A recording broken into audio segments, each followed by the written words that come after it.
Hey, what's up? It's Chris from Brooker Films, and in today's video I'm going to show you how to shoot cinematic looking footage on a small budget. So let's get into it.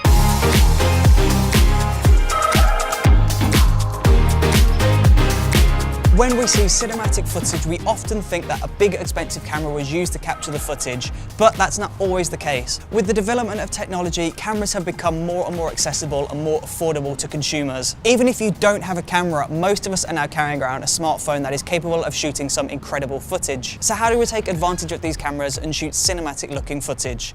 Well, I'm going to cover that in today's video. So my first tip is to shoot in slow motion. Slow motion is often seen to be more cinematic, so pull up your frames per second, pull up your shutter speed and start filming in slow motion. Film is often shot at 24 frames per second, so increase that to 48, 60, 96, 120, or however high you can go.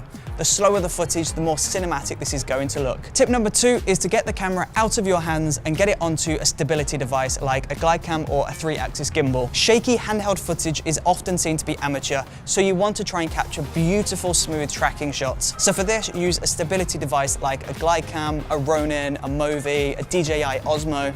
This will instantly make your video so much more professional and look even more cinematic. Tip number 3 is to shoot in a flat color profile. When you first buy a camera, your camera will be automatically set to the default setting. And this means that the color profile is going to be overly sharpened, overly contrasted, and overly saturated. This means that you have very little room to color correct and color grade in the edits. So set your camera to a flat color profile. Each different camera company has a different name for their flat color profile. In Sony, that'd be S-Log. In DJI, that'd be D-Log.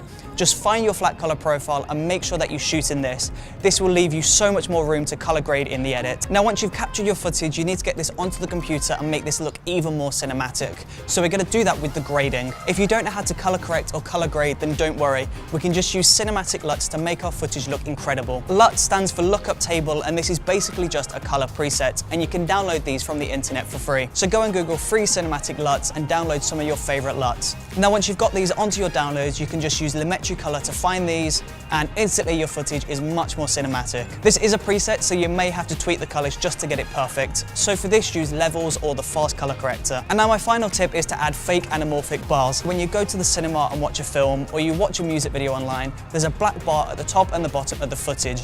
And this is because the video has been shot in anamorphic. Because this is used in Hollywood, this look is often seen to be more cinematic. So what we're going to do, we're just going to add 2 black videos on top of the footage. We'll add crop onto both of those. We'll crop the top by 85%, and then we'll crop the bottom by 85%. And there you go, cinematic footage. Shooting cinematic footage does not have to be expensive. You can create some amazing footage on really cheap and really affordable cameras. So don't let money or lack of equipment stop you from creating some incredible videos. If you found this video helpful at all, then please do let me know in the comment section below. And if you would like to see more videos like this one in the future, then don't forget to press the subscribe button and push that bell icon to stay updated on all future uploads. Thank you ever so much for watching. I really do truly appreciate it. I hope you're having the most incredible day today. I will see you next time. Thank you for watching.